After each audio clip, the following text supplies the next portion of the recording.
distinct pleasure to invite to the stage His Excellency Bassirou Diomaye Faye to join me here. Sur la scène du Forum de Doha, le président Bassirou Diomaye Faye a partagé sa vision du Sénégal et d'une Afrique décomplexée, ambitieuse, résiliente et résolument ouverte au monde. Une vision axée sur la gouvernance juste et durable pour répondre aux aspirations du peuple souverain qu'il a porté à la tête du pays. C'est un défi pour moi en tant que jeune leader qui a été fortement supporté par la jeunesse de mon pays, de comprendre ces aspirations portées par cette jeunesse et de travailler inlassablement à servir et à matérialiser cet espoir qui a été fortement exprimé. Et à donner un exemple à toutes les autres jeunesses du monde, mais en particulier de l'Afrique, de croire en cette voie démocratique de conquête du pouvoir qui seule assure la paix et la stabilité, sans laquelle aucun développement n'est possible.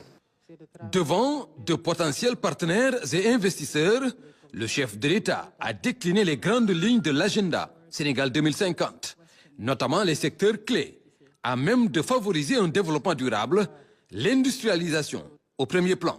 L'idée, c'est en visant des secteurs stratégiques qui sont porteurs de croissance, notamment l'industrialisation, l'agriculture, les métiers du numérique, l'énergie et la formation technique et professionnelle, d'arriver à générer le maximum d'emplois, à ajouter de la valeur aux produits et matières premières, de les transformer au niveau local pour renforcer le dynamisme de notre économie, mais aussi de donner beaucoup d'opportunités d'emploi à notre jeunesse. Avec un environnement des affaires favorable, le Sénégal se positionne pour une nouvelle impulsion au partenariat en mettant l'accent sur la diversification.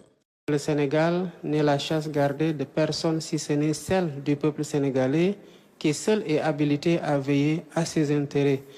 Nous sommes ouverts à tous les autres pays, dans toute la mesure où ils peuvent trouver des opportunités d'investissement et de partenariat au Sénégal qui s'inscrivent dans ces critères, à savoir le respect réciproque. La Chine est aujourd'hui le premier partenaire économique du Sénégal en n'importe quel autre pays, y compris le Qatar. S'il consent à faire ces investissements, à identifier les secteurs stratégiques, notamment dans le cadre de la vision Sénégal 2050, il peut devenir un partenaire important et passer à la première place.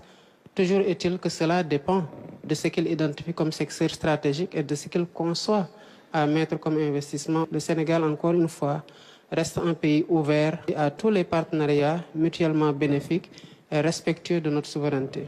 Les défis sécuritaires restent une préoccupation partagée qui requiert une dynamique solidaire. Acteur clé sur la scène internationale, le Sénégal réaffirme sa position et prône le dialogue, gage d'une paix durable. Nous gardons la même posture consistant à favoriser le dialogue et à permettre que les différends puissent être réglés par justement ce dialogue et la concertation entre les différents pays, notamment au niveau ouest africain. Et cela est d'autant plus important pour nous que le Sénégal croit fondamentalement qu'il faut bâtir des ponts entre les peuples, entre les États.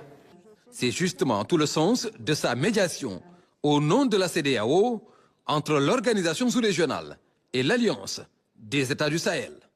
Rien n'empêche aujourd'hui de maintenir l'Alliance des États du Sahel puisqu'elle est déjà là et elle répond à une réalité sécuritaire à laquelle ces pays font particulièrement face. Mais en même temps, cela ne devrait pas, de mon point de vue, expliquer une désintégration de la CEDEAO pour le rôle que cette institution-là a joué dans le rapprochement des peuples, dans la facilitation de la circulation des personnes et des biens. L'Afrique a besoin de parler d'une seule voix pour être entendue, de se concerter pour trouver des solutions endogènes à ces problèmes et aux défis que nous partageons avec le monde, notamment la lutte contre la pauvreté et les défis liés au changement climatique.